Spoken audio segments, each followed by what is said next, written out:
Dito hong binabanggit nyo na puder ng komite na magsubpina ng mga tao, mga dokumento, hindi yan nasusulat talaga sa inyong impeachment rules po, ma'am? Well, actually, hindi siya ganon kadetalyado, no? Mhm, mhm. But the reason why I am aligned to maintain that position is because of the fact that this is not the decision of the chair only. This is not the decision of one member only, which is being considered in the Justice Committee. Mm-mm. Here, it is always the rule of the majority.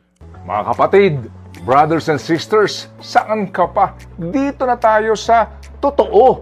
Dito na tayo sa True FM. Mga kapatid, mag-subscribe and follow po kayo sa social media accounts ng True Network PH. Yan po kami, hanapin nyo lang True Network PH, Facebook, Instagram, YouTube, TikTok, and podcast. Mapa Apple or Spotify man yan, mahahanap nyo kami. Lahat ng mga napapanood at napapakinggan nyo po sa programa, nasa social media accounts namin yan. So, paano mga kapatid? See you sa social media!